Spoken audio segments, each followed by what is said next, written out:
welcome everyone for being here. I'm really thrilled to have these panelists. They did not contact me. I emailed and had to ask really nicely if they'd be willing to come on and share their experiences. So a huge thank you to our three panelists. And I just wanted to know what you're going to hear today are these three panelists' experiences, their own thoughts, ideas, opinions, advice, stories.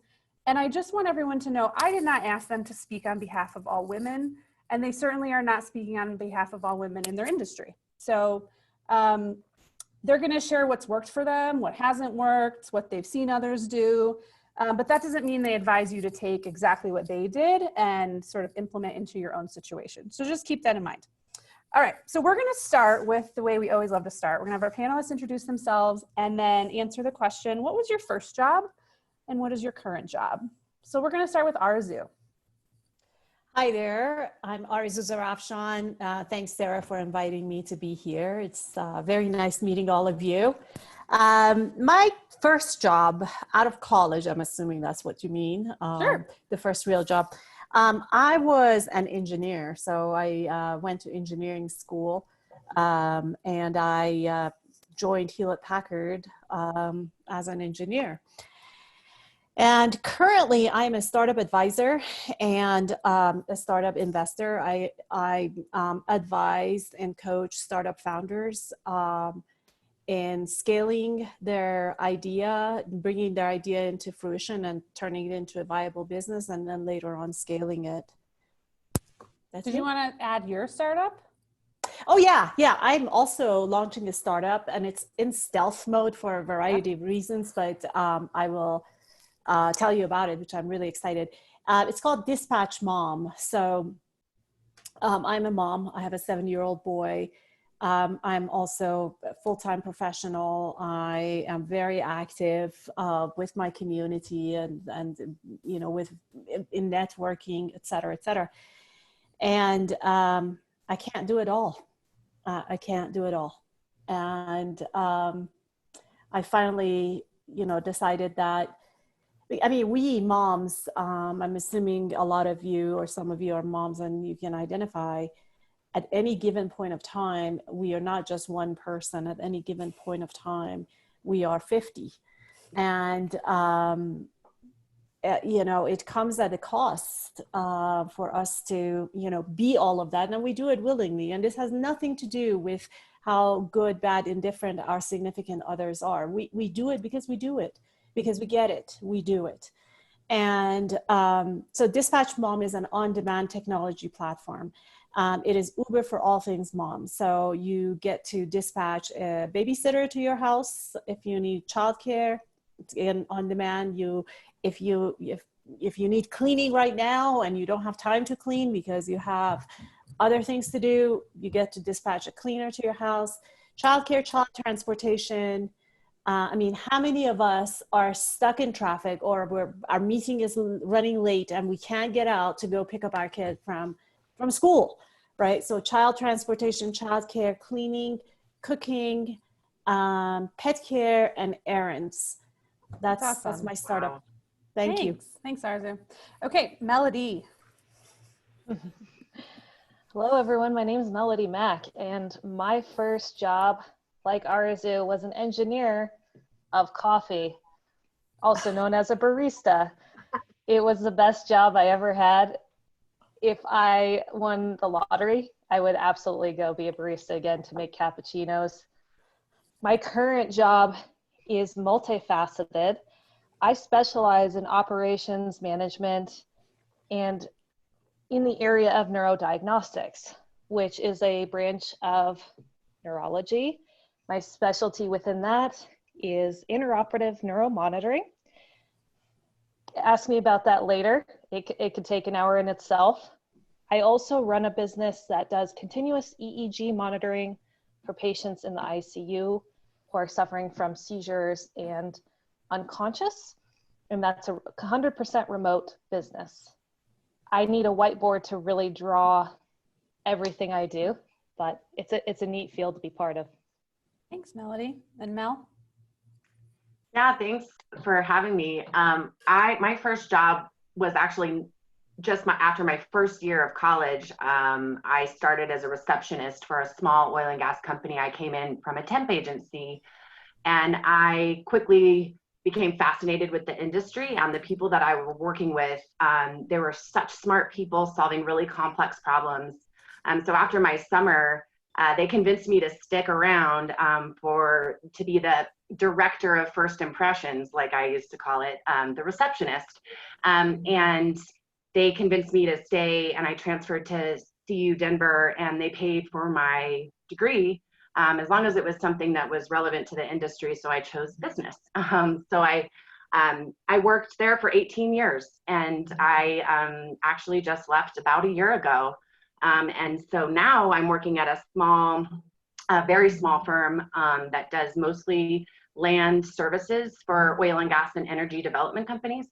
And I run the compliance division for regulatory and oil and gas, or environmental health and safety compliance. Great.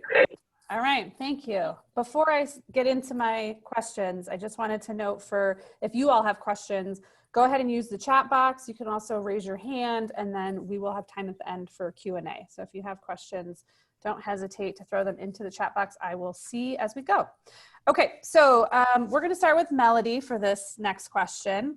How did you choose your current profession, and did you think much about the fact that it was going to be a male-dominated environment? Great question, Sarah. The truth is, I did not pick my field. It found me.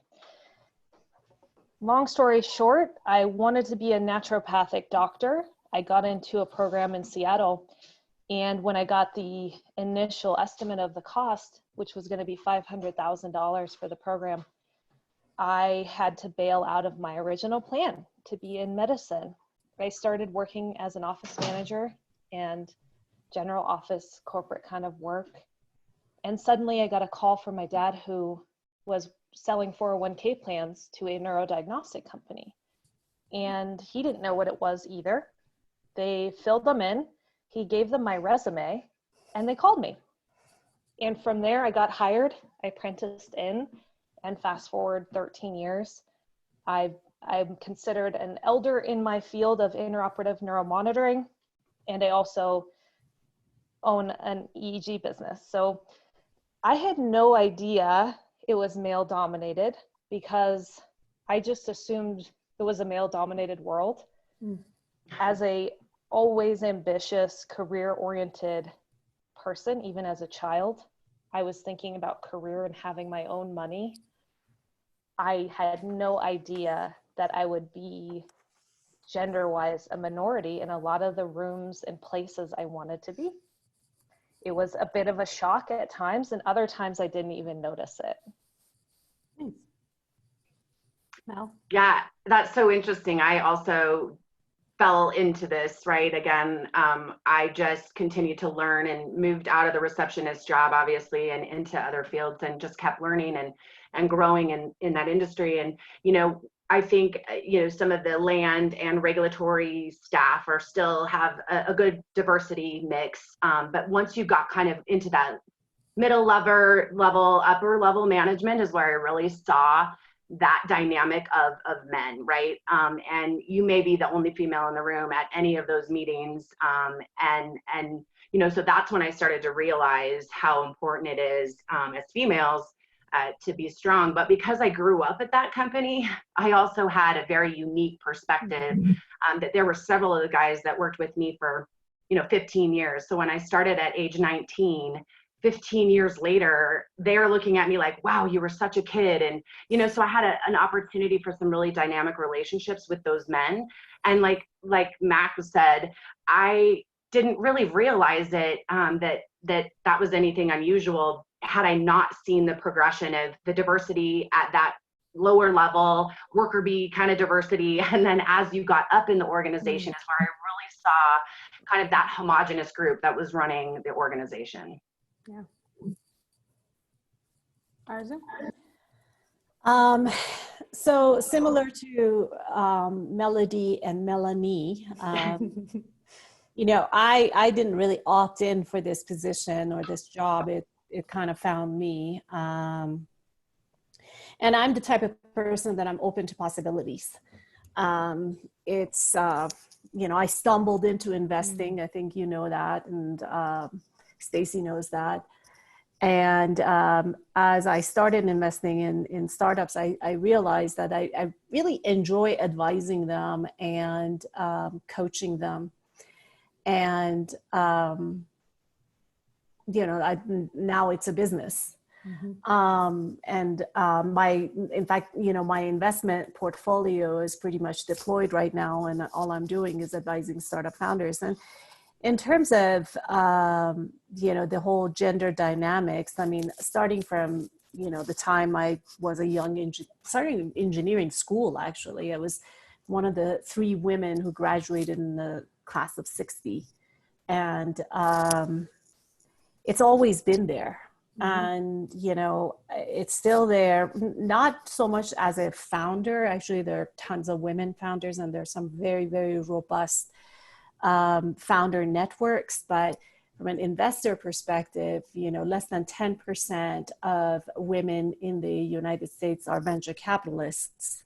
And, angel investors, are equally as scarce. And so it's always there. And depending on who you're interacting with, who you're surrounded by, you deal with it differently. I honestly, as an investor and as a startup advisor, I have a much easier time with, with that than when I was in corporate. I mean, in corporate world, it was, even most, very recently, I had a seat at the table, but it was just, I was told to sit and shut up. So it's different depending on the environment, depending on, who's in the room. Yeah, that's awesome. Thank you for sharing that, all 3 of you. I'm so fascinated that all 3 of you sort of fell into or didn't necessarily choose the profession you're in. If you're listening and want to use a reaction at the bottom, and give me a thumbs up if that also applies to you, because that does also apply to me. And I was just curious. Stacy, a couple other people. Okay, cool. Thanks for sharing that. Okay, so now we're going to get into the meat of some of these questions. So Mel, you're going to start with this one. What are some things you've learned to do to help when you are the only woman in the room? And how can women stand out when in a male-dominated environment? Yeah, I'm so glad you picked this question, because I saw it on the list, and I really gave this one some thought, because I do think it's important to sit at the table. And there was a couple of times where I had entered a room with, what was going to be mostly men. There may be another female, and she's usually the HR lady, right? I mean, she makes up probably the only other middle upper management. And, because again, some of the relationships I did have with the men early on, they kind of coached me like, Mel, there's a seat, like, this is where you sit, right? You deserve that. You've been invited here. There's a reason that you're here, and to be, to participate. So you do be present, sit at the table, you deserve a seat there. And, a shout out to our buddy, Jamie, who really says, she wrote a book on, like, speak up, sister, right? And that really is something of an opportunity to really be confident in your voice. And I can remember the situation I was getting. We were talking about a corporate audit that was coming down, and this team leader did not agree with my approach at all. But I was very confident in what I knew needed to happen, and I did not back down, and I just kept hammering. We finally came to a compromise. And at the end of the meeting, he pulled me aside and said, I really appreciate you standing up for that. That was very brave. Thank you, because that is not easy to do. And I knew I had the support of my female manager at the time, so I knew I was good, but he recognized how important that was. So definitely sit there, speak up.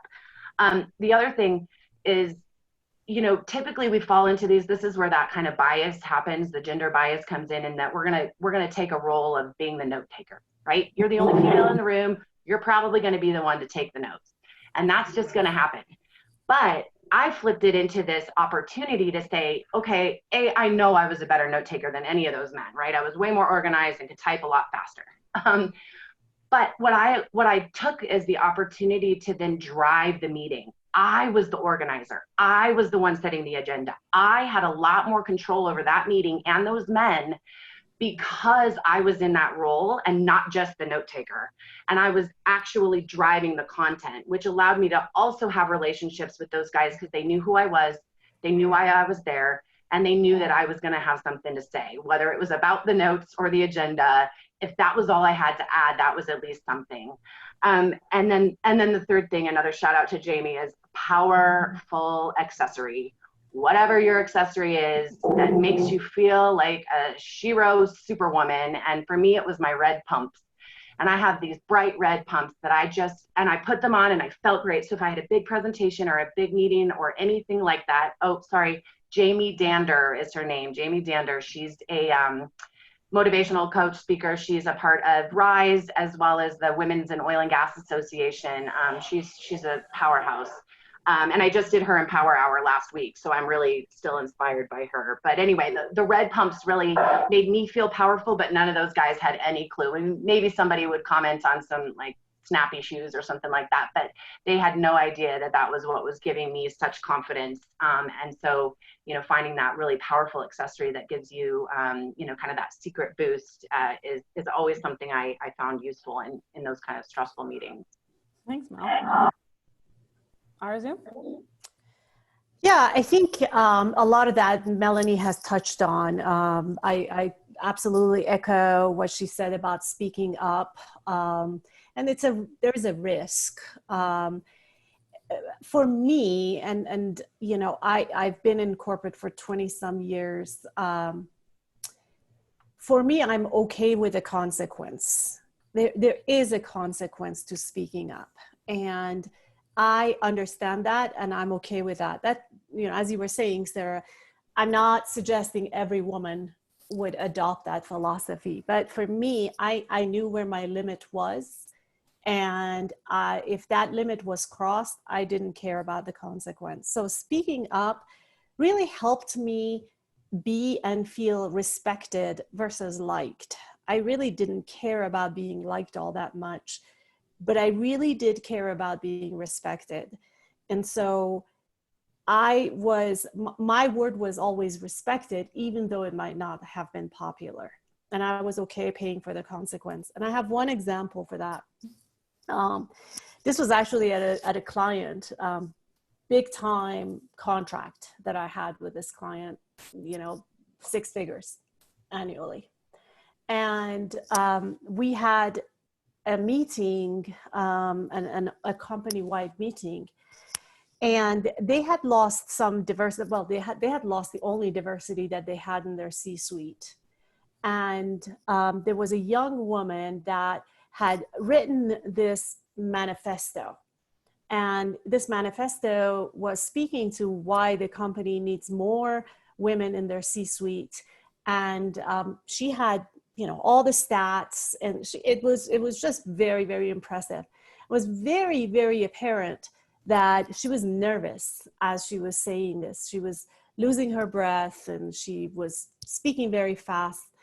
And as she finished there was this pregnant pause, and the CEO got very, very defensive. And CEO came back and defended his decisions, and he was like, "No, we don't have any diversity problems at C-suite. Yes, we lost our only female C-suite, but they fired her. But it's not because I have, bias against women. In fact, I do have diversity on my team, and she's not she's not a C-suite member, but she's a woman on my team. And look, she's even pregnant. So there's my diversity." Yeah, exactly. And he was very, very defensive. And so nobody came to the aid of this woman. This young woman that has put herself out there, that is making a case for diversity at C-suite. No one came to her aid. And, that's where my limit was drawn. And so I stepped out, and I not in an unprofessional way, but I backed up what she was saying, and, tried to be as polished as I possibly could. And 2 days later, I was gone. Wow. That's okay with me. That's okay with me. But I think every woman needs to make that determination of how far are you willing to go and stick with it. And I would just only add to that, if you can plant that person in the meeting that's going to support you before the meeting, and you have that agreement, wingman, wingwoman, whoever that could be, because that is so important, that you are not only the only person in the room saying that, but as the female, there are other people in the room Correct. saying it other than just the female. And that is incredible. When I figured that out, it was really, I had one guy that just was that guy for me, and it was so important. So glad you stepped in that position, because that's not easy either. No, and I'm okay. And I would do it again. I would absolutely do it again. And to the point that Melanie was making about really planting that support in advance, try for that support to be a man. I had, after that incident, I had about 35 people stopping by my desk individually and saying, thank you for saying something, including HR. This was just phenomenal. Including HR that stopped by my desk. Thank you for saying something. And the number two, so the right hand of the CEO, the COO, it's a man, white man. He also stopped by and he said, thank you for saying something. And where I was like, I looked at him and I said, you didn't say anything. You did not say anything. So planting that seed in advance, back to Melanie's point, is very, very important. That's a great Agreed. idea. Yeah, thanks. Melody? I actually have a opposite take on some of this, and that doesn't say that I'm not a strong believer in speaking out. Like Arizu, I have gotten in a lot of trouble. I've been bullied and harassed by someone I spoke out against. But what I wanted to really touch on is that idea when you said, what are some things you learned to do to help when you're the only woman in the room? My first reaction was, well, why should I have to help because I'm the only woman in the room? And then it made me think, maybe I'm looking at this question wrong. So after a little bit more pondering, I thought about myself in my 20s as the only woman in the operating room. And what are the things that were most powerful for me? And psychology studies actually show that all people are more comfortable talking to women. In a lot of psychology studies, they use female interviewers exclusively to draw out the most truth. And over the years, I've had a lot of people in those environments, a lot of men come to me in the corner of the room where I sit on a computer and tell me things or ask me things. You can learn a lot about someone by what they're asking, and a lot of gossip. Some things that were really helpful for me as a small business owner. And also, they didn't know what my network was and what my ambitions were. They assumed that either I was just a tech or just a young woman in the beginning of her career. They didn't know I was building vendor relationships in a whole other business when I wasn't in the OR. And the best thing that I could do to help was being a safe, approachable person in some ways. But I received a lot of valuable information and ideas and started building these allies that, you know, you never think about when people come tell you stuff maybe you don't always want to hear. But the truth is, that was something that really changed my thinking about that question. Nice. I like the different perspectives. We did mention before some of you hopped on that they're talking about their own experiences, what they've seen and heard, and by no means should you just take a piece of advice and implement it into your own situation. And so seeing the different varieties of responses, I think showcases that. Like, you really have to figure out who you are and how to navigate your own situation. And Donna, I actually did really quick have one more note. Yes, please. I admire you, Mel, for finding the power in taking notes. I also have a violent reaction against when someone asks me to be the secretary. And thankfully I have a very strong relationship with my business partners now, and they'll just be outright told, no, take your own damn notes.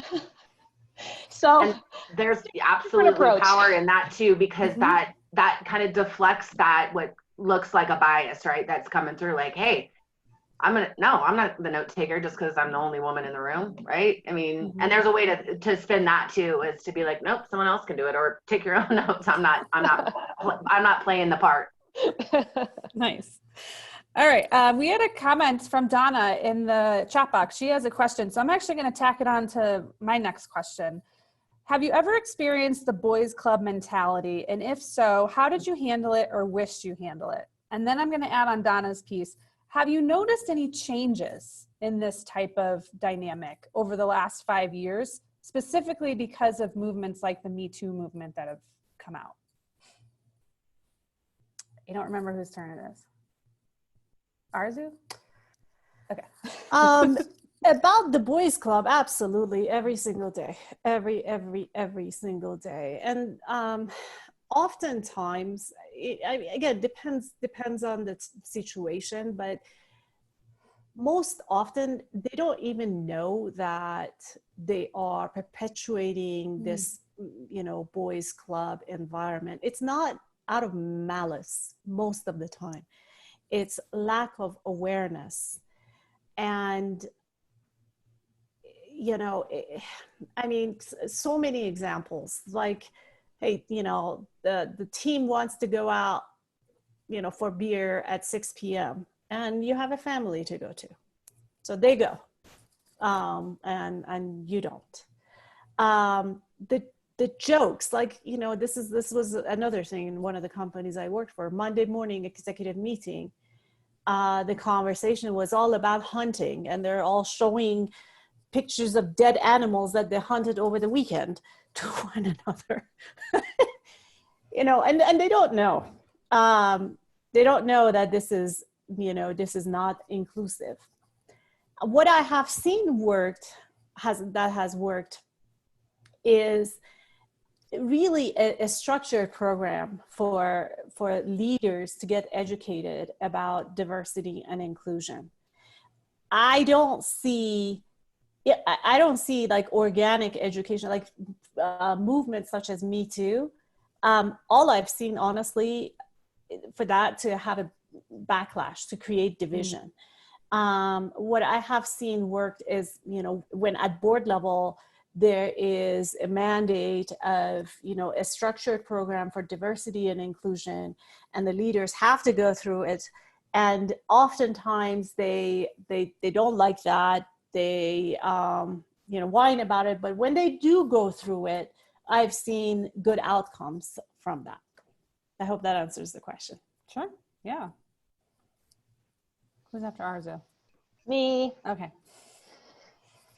This boys club question was the one where I wanted to share a quick story about a terrible boys club experience. And the truth is, I've always been a tomboy, always had a lot of male friends, not boyfriends. It was just the folks that I related to tended to be male. And part of that was being athletic, a little crude, and I would be going to get a beer after work because I don't have kids. But where I experienced the boys club, and it opened my eyes, and it changed a lot for me in my career. I was in the OR monitoring a 12-hour spine surgery with a group of all men, with the exception of a female nurse. And the surgeon had a reputation for saying outrageous things, always pushing the line. And sometimes I would banter because I'm happy to banter with most people. And it's fun for me. It's a challenge, especially men who are being ridiculous. I don't have a problem giving them crap back. Let's just put it that way. This guy pushed the line. He said something about Venus and Serena Williams must have penises because they're too muscular and too athletic to be women. And I kind of snapped, in all honesty. I went off on this guy. I told him that as a 5'5" man, he has no authority on what a woman is and isn't. I mean, the room, if you didn't have masks on your face, I guarantee everyone's jaw would have been on the floor because I went off. And nobody else said anything. I think everyone was pretty shocked by him and my reaction. And it went on to almost get me fired and almost lose that contract. In fact, we did later, shortly after. And I realized that part of the boys club that I had encouraged by being a bro, being able to hang and talk crap and do whatever, it actually made me somewhat complicit in setting up this guy who was a complete jerk, you guys. I know it's not my fault that he said these things around me, but I was complicit in some ways, and I learned a lot from that. For someone to say something that evokes so much anger out of me, and that locker room bro talk really does, it made me rethink how I wanted to interact and present myself to these men.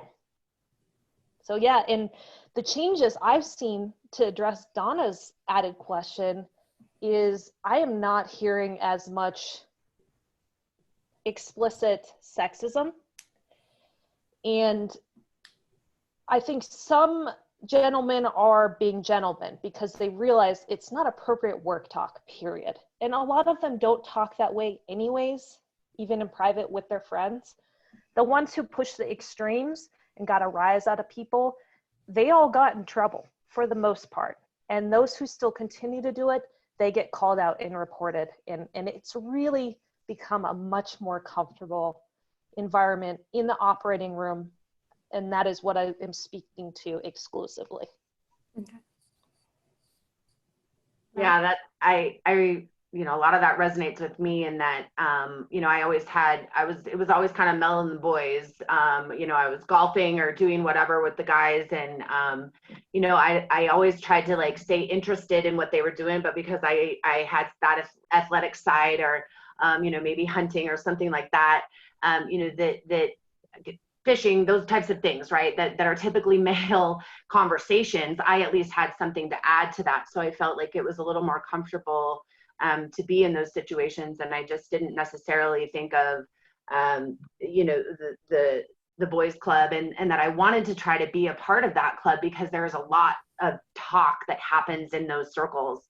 You know, an example, there's, and I had chatted with a friend in Canada, and there's this group of men that meet at 6 a.m. every morning for coffee in Canada.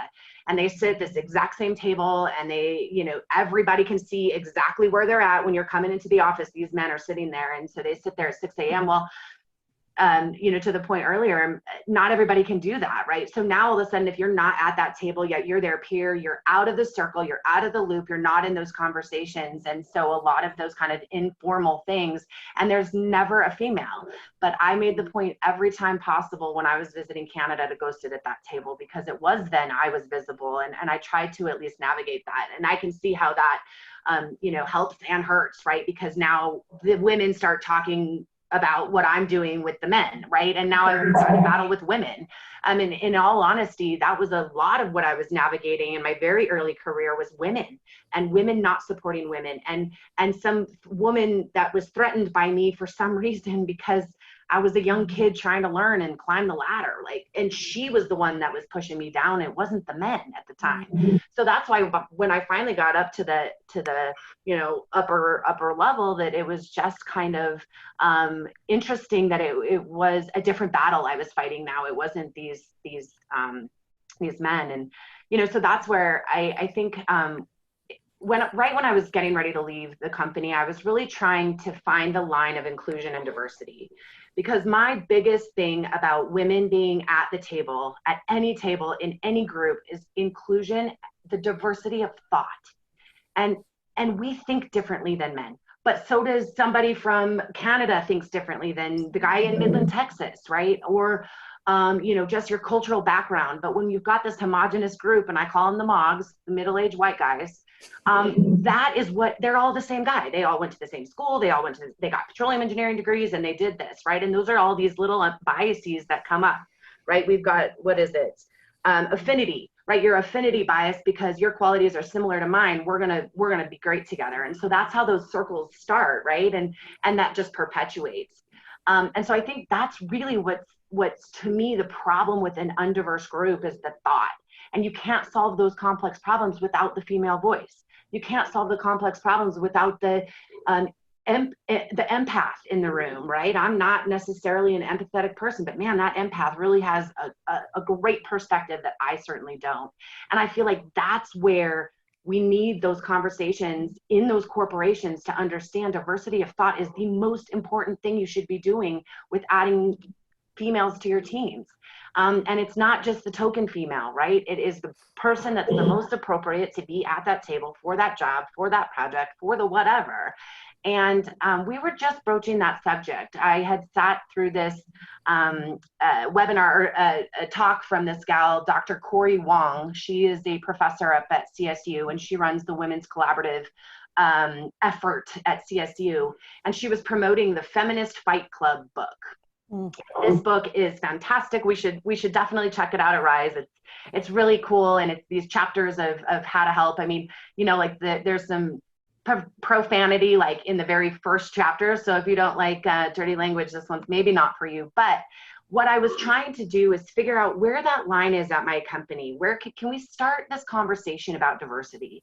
Can we start this conversation about unconscious bias? And so I approached one of the VPs, actually the executives. She's one of the 6 people running that company. And I had grown up with her, and I had her as a very good role model to say she navigated this very well. And so I always used her. And so I caught her from the elevator one day and I said, hey, I have this idea on a women's event around inclusion and diversity. How do you feel about it? And she said, well, you know, that perception might be hard to navigate, and that, you know, if we come up with an inclusion and diversity topic for an event, that must indicate that we have an inclusion and diversity problem at this organization. And I said, well, do you agree that we do? Well, of course. But I'm like, okay. I said, I just want to know where that line is. And I said, I want to be right up to that line. I don't want to get fired, right? I don't want to cross that line, but I really want to start pushing that boundary and allowing those conversations to exist. Because when it comes to unconscious bias, whether that is the male engineer or the geologist is always getting the project, but the female is getting not the technical project, or, you know, anything around Joe and Jill's resumes are different, and Joe's just gets a lot more hits than Jill. Like, those are the things, and we just need to create some space for those biases to exist, acknowledge them, and then try to like not let it skew our judgment. And I think that because Me Too happened, there may be a little more space for that, but I will tell you, it was really, we were coming up on what I thought was going to be really impactful, and now that conversation is dead at that company, and that's too bad. Yeah. Thanks for bringing up unconscious bias. We did have a session yesterday. Was it yesterday? About microaggressions, which is stems from, I think, an unconscious bias. And those are 2 topics that I've seen come more into the corporate side. I did come from education. And so we've been talking about unconscious bias for a long time, about how teachers call on boys more often in math class, and you don't realize it. And it comes down to awareness, and the first step is awareness, and then you can act on it. So I'm curious though, around the Me Too stuff, if you guys do have access to your reactions at the bottom, if you've seen the Me Too movement create a positive change for you, or what you've seen, give a thumbs up if you've seen positive, because we heard all different responses. Okay, so some are seeing positive. And then ours just spoke to the opposite. Like it's actually creating maybe a less desirable environment, which I thought was interesting. I think, can I Please build on what I was saying? So the issue that I have is not with the movement and with women speaking up and saying time's up. That's not the issue that I have. The issue that I have is how it became a marketing ploy and sensationalized. So, women spoke up, what's his name? The dude in Hollywood. Weinstein, right? I mean, all of these women were all of a sudden, you know, their stuff is out, right? And women are speaking up. Awesome. In fact, I have a little pin right here that actually, you know, I look at it every day. It says time's up. So that's not the issue. The issue is, why didn't leaders, government leaders and economic leaders, government and the private side, why didn't they do something with that? The women spoke up, and then it just floundered out there. And then what happened was, what I have observed is men are now really afraid of connecting and sharing with women because they don't want to get sued. They don't want to be vilified. So somebody is afraid of telling me, hey, Arzu, you look nice. Hey, Arzu, you know, we're going out for whatever, or can I have coffee with you? Right?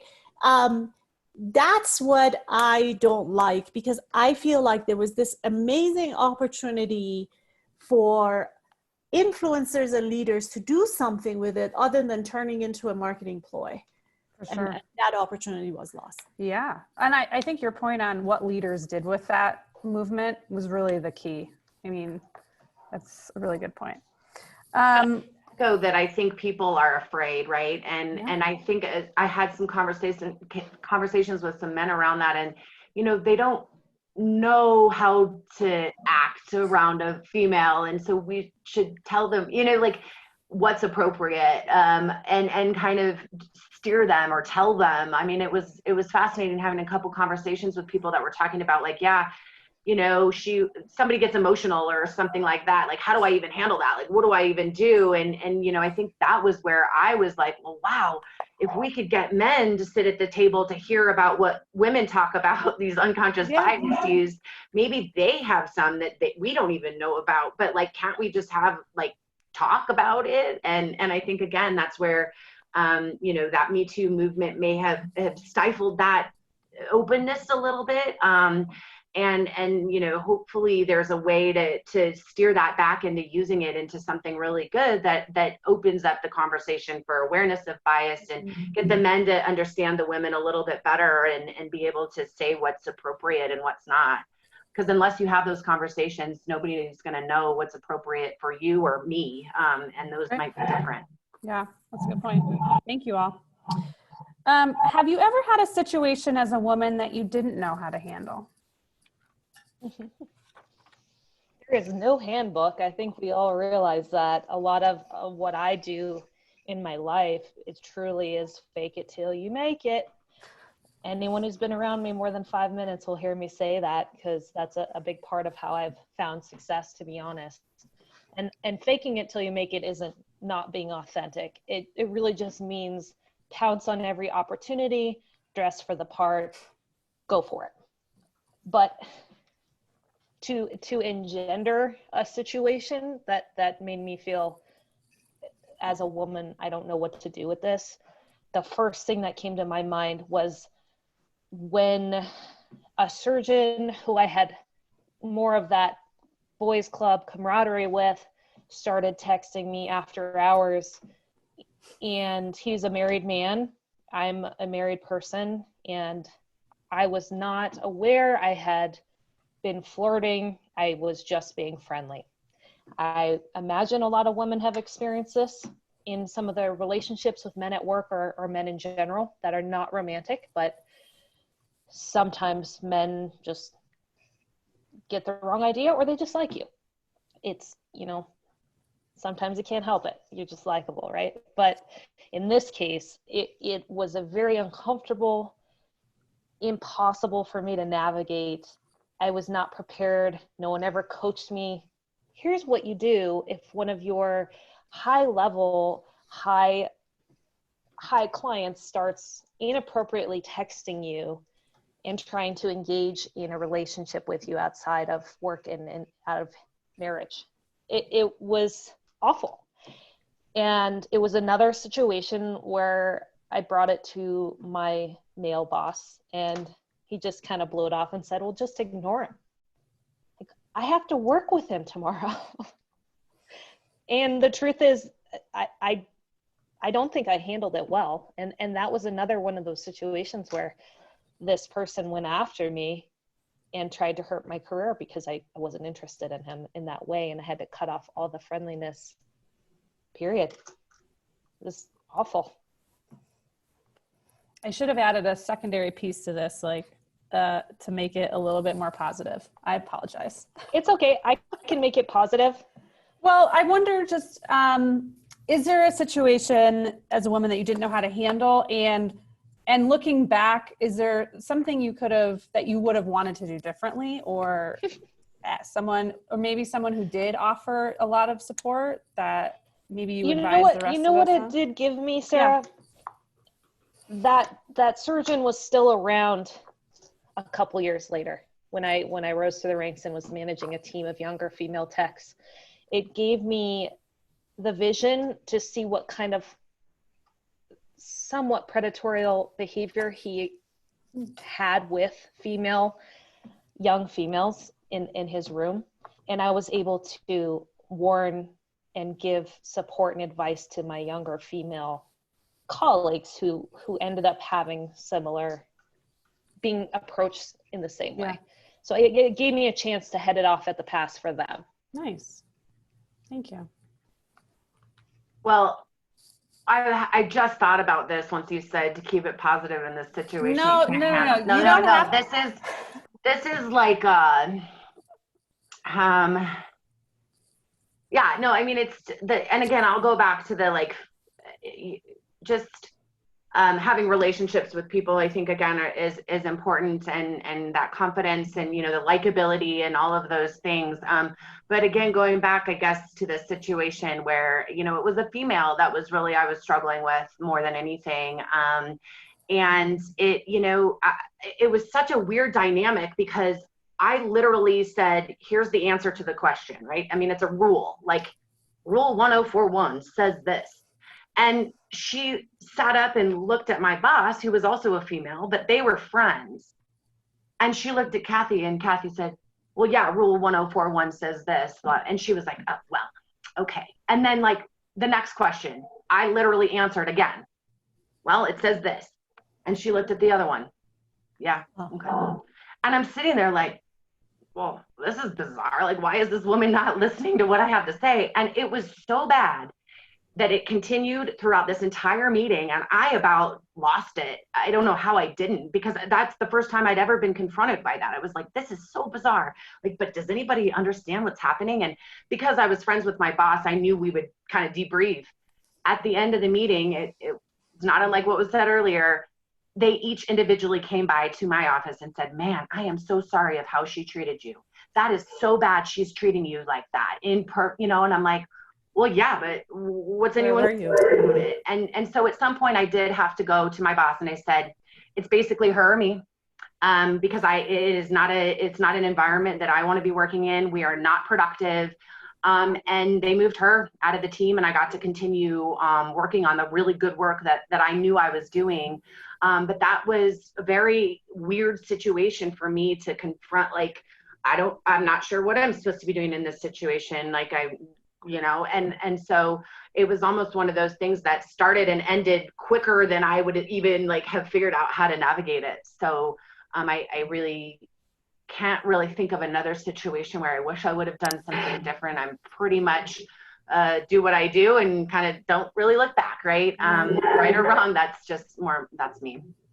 Nice. And Stacy, I really appreciated your comment about we don't need to force it into something positive. And I absolutely agree. I just wanted to be careful. I'm asking our panelists to be so vulnerable. And I just wanted to acknowledge that this was a tough question to put on the list. And so I just appreciate all of you.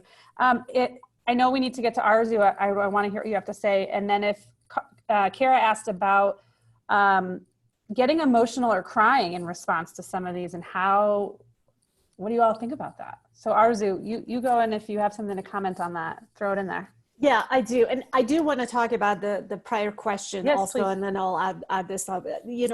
For me, the times that I felt uncomfortable with a situation and not knowing what to do, bar none, have been with other women.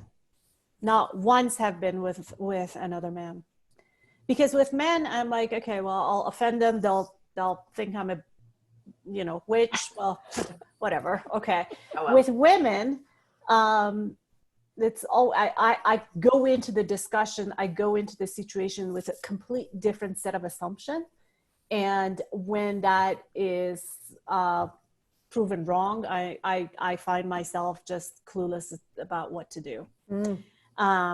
So that's been, and how, what has helped, what do I wish that I would have done differently? I always wish that I would have approached the woman afterwards and had an authentic conversation about, hey, we need to be on the same team. And I haven't found it in me to be able to do that, because at that time I feel myself so hurt and so disappointed that I want to have nothing to do with it. So that's a growth opportunity for me. Relative to crying, I resonate with that. I am also not a crier, but when I get angry, I cry. That's my anger. And what has been helpful for me is, when that's about to come out, I actually tell the man that I'm talking to that, look, I'm about to get emotional. And when we all go to Women Leadership 101, they tell us not to cry. But I'm going to violate that rule right here, right now. What happens next is the man all of a sudden says, they tell you not to cry? Why? And so that's an opening to help him understand how that changes, our influence and so that's an opening for a better relationship and a better connection. So I always use that I'm about to get emotional and violating Women Leadership 101. That helps. I also say, screw the rules. We're paving the communication, especially if you're in a position of leadership. Being transparent and authentic can mean tears. If you are that upset, and look, I'm not comfortable crying in front of people, but the truth is I have cried on some of these conversations, on these videos, and I'm not sorry, because the truth is your emotion and what you're feeling is real. If that's what it takes for the person, the man you are trying to explain or respond to really get it, it's okay. And you should never be ashamed of that. I would encourage you to know what to do when you hit that point. If you need to walk away, if you need to take a breath, if you need to make a call to someone who's very supportive so that you can get it under control and get back to work and get back to what you need to do to achieve your purpose. But I'm not anti-tears by no means. And I like the way Arezou just said, I'm just going to warn you. But the truth is, this is important, and this is part of how I'm communicating with you. Nice. Mel, did you want to comment on that? Anger versus tears and... I completely agree with that. I'm like a highly sensitive person. Like I can cry like listening to a song that like has some memory to it or something, or maybe not even, right? I mean, shoot, we were howling at the moon that very first time when I heard that howl. Oh boy, I just lost it. I was in tears. I was like, this is just amazing.